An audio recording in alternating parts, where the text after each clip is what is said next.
इसके पहले कि हम आगे बढ़ें, आप सभी से एक रिक्वेस्ट है कि अगर आपने इस वीडियो का फर्स्ट पार्ट नहीं देखा तो आपको थोड़ी दिक्कत हो सकती है इसको समझने में, लेकिन कोई बात नहीं।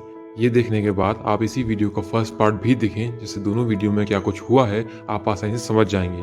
दोनों वीडियो को आसान ही रखा गया है और हमारी न्याय व्यवस्था के बारे में सारी जानकारी भी आप तक पहुँच सकेगी।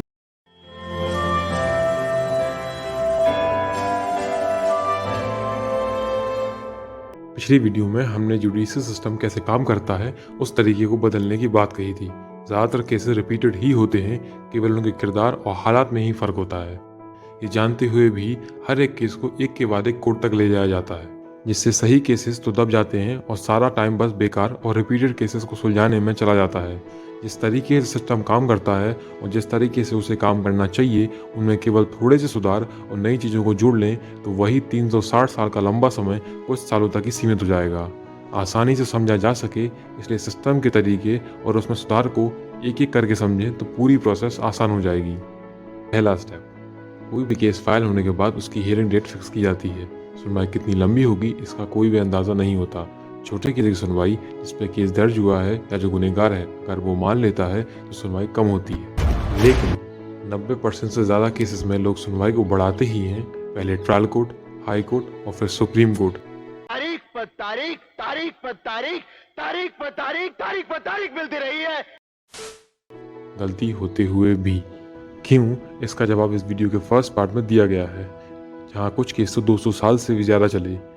ये है पहली कमी, लेकिन इससे भी बड़ी एक कमी है जो आगे की सारी कमियों के लिए जिम्मेदार है।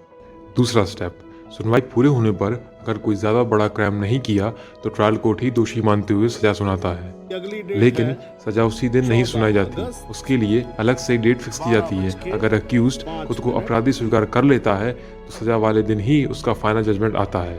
अगर गलती होते हुए भी वो खुद से स्वीकार नहीं करता या निर्दोष होने पर वो हाई कोर्ट में अपील कर सकता है। There is a provision in the law. पहला और दूसरा दोनों स्टेप्स फिर से वहाँ रिपीट होते हैं। सुनकर लगता है कि ये गलत है, हाँ, लेकिन वो नियम नहीं। कई बार जल्दबाजी या गलती से निर्दोषों को भी सजा मिल जाती है। इसके फर्स्ट पार्ट में आपने देखा था कैसे एक आदमी को झूठे केस में 20 साल के लिए जेल में रहना पड़ा था। फिर से वही सुनवाई और सजा की डेट फिक्स करना, अगर मान लिया तो ठीक, नहीं तो और लंबा। तीसरा स्टेप, फाइनल जजमेंट वाले दिन क्रिमिनल को सजा सुनाई जाती है। पेनल्टी और बाकी फॉर्मेलिटीज़ को पूरा करके कोर्ट का और समय बर्बाद ना किया जाए, इस आधार पर फाइल को बंद कर दिया जाता है। अगली सुबह नया केस, नई फाइल, चाहे फिर पुराने केस से मिलता जुलता हुआ, बस लोगों का फ़र्क आ जाए, कोई केस क्यों ना हो। फिर से यही तीनों स्टेप, पहला, दूसरा, तीसरा, गोल गोल गोल। और यहाँ होती है सबसे बड़ी गलती, जो अगर ना हो तो शायद कोर्ट का इतना सारा समय बर्बाद ही ना हो। ये वो था जो अभी तक होता आ रहा है, लेकिन इसको कैसा होना चाहिए अब वो देखिए। 1 मिनट के लिए ये आपको भी सोच में डाल देगा।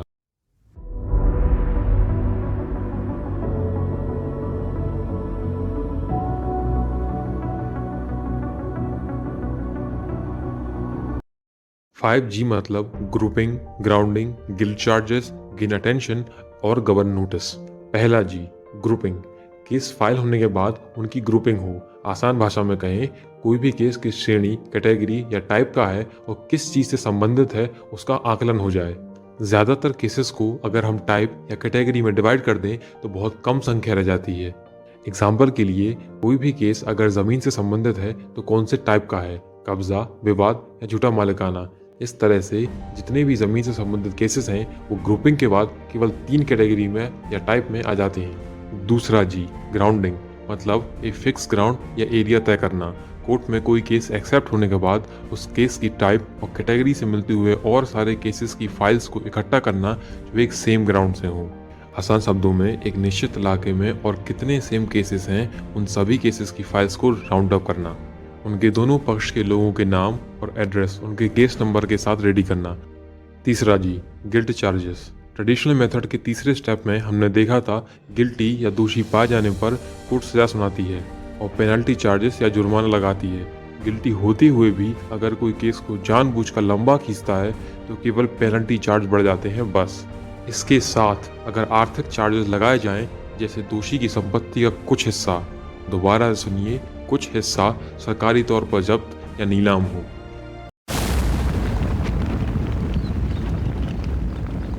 पेनाल्टी के तौर पर केवल कोर्ट चार्ज नहीं, उसके साथ जो निर्दोष साबित हुआ या जिसके खिलाफ झूठा केस बनाया गया था, उसका जितना भी पैसा सारी प्रोसेस में खर्च हुआ वो गिल्ट चार्जेस के तहत उस व्यक्ति को दिया जाए। क्योंकि कहीं ना कहीं इस सारी प्रॉब्लम में सबसे ज़्यादा नुकसान निर्दोष का ही होता है, और वही व्यक्ति अगर आर्थिक तौर पर कमज़ोर हो, उसके जीवन की सारी पूंजी केवल एक केस तक ही सिमट जाती है। अगर ज़्यादा नहीं तो जितना उसका खर्च हुआ है उतना तो उसे मिले।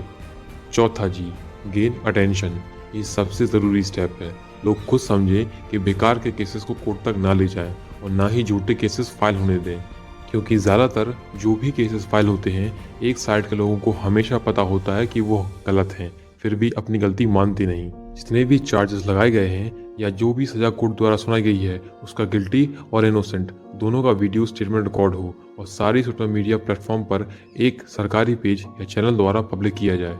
गिल्टी जो कि अपना गुनाह स्वीकार करे और इसके ऊपर जितने चार्जेस लगाए गए हैं उन सबको बताए, कारण के साथ कि ऐसा क्यों किया, लोगों से अपील करे कि झूठा केस फाइल ना करें।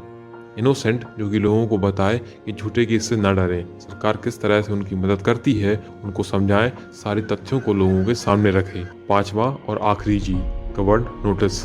जो फाइल्स की ग्राउंडिंग की गई थी उन सारे केसेस के ओनर्स को कोर्ट के द्वारा एक नोटिस गवर्न किया जाए, उनके केस नंबर के साथ, ये कहते हुए अगर आप निर्दोष हैं तो अपना केस जारी रखें, सरकार और न्याय प्रणाली द्वारा आपको पूरी मदद दी जाएगी और निर्दोष पाए जाने पर आपको आपकी लागत मूल्य धनराशि का भुगतान किया जाएगा, केवल लागत मूल्य। लेकिन अगर आप झूठे केस में हैं और कोर्ट का समय नष्ट करते हुए पाए गए तो आपके खिलाफ उचित दंडनीय कार्रवाई की जाएगी, जैसे कि केस नंबर ABC के साथ आपके इलाके में की गई है। साथ में राजीनामे या सरेंडर के लिए दोनों पक्षों की मौजूदगी में स्टैम्प बनवाने और उसे फास्ट ट्रैक कोर्ट या मुख्य न्यायालय में जमा करवाने का सुझाव न्याय शासन द्वारा दिया जाता है। अगर इस सारी प्रोसेस को एक साथ देखें तो केस फाइल होते समय वो किस कैटेगरी का है ये तय करना, जिससे आगे की सारी प्रोसेस आसान हो जाए। जिस केस की सुनवाई हो रही है उसी एरिया में उससे मिलते जुलते सारे केसेस की फाइल्स को राउंड अप करना। केस की सुनवाई पूरी होने पर अगर झूठा या फेक केस मिलता है तो हैवी प्रॉपर्टी चार्जेस और पेनल्टी के साथ इनोसेंट को उसके लागत मूल्य का भुगतान करवाने का ऑर्डर पास करना। उसी एरिया में सेम केसेस के ओनर्स तक नोटिस गवर्न करते हुए राजीनामे का सुझाव देना। इस सारी प्रोसेस में ऐसा कुछ भी नहीं जो किया ना जा सके। इसका फायदा यही है कि एक केस की हियरिंग में बाकी दूसरे केसेस भी शामिल हो जाएंगे, समय और संसाधन दोनों ही बचेंगे। सारे केसेस को सुलझाने के बजाय लोग खुद से उन्हें आसान कर लेंगे और उनका समय बाकी बड़े विवाद या दूसरे केसेस को मिलेगा। एक केस के समय में ज्यादा केस निपटाए जा सकेंगे 5G की स्पीड से। क्या बात है सर, क्या बात है सर, क्या बात है। ये नियम थोड़े पारंपरिक तरीकों से अलग हैं, लेकिन इस्तेमाल किए जा सकते हैं। छोटी चीज का भार थोड़े समय के लिए उठाया जाए तब इतना कष्ट नहीं देता, लेकिन वही जब 24 घंटे 7 दिन और महीने भर तक ढोया जाए तब बहुत ज्यादा पीड़ा का कारण बन जाता है। इसमें कमियां हो सकती हैं और हैं भी। नियम बहुत कठोर हैं, थोड़े पारंपरिक तरीकों से भिन्न हैं, लेकिन आज की स्थिति के हिसाब से देखें तो जरूरत है ऐसे तरीकों की। ये दोनों ही वीडियो कॉपीराइट फ्री हैं। अगर आप चाहें तो इन्हें अपने पेज, ग्रुप, चैनल पर जैसे का तैसा दिखा सकते हैं और अपना सुझाव और राय भी दे सकते हैं बिना टेंशन लिए।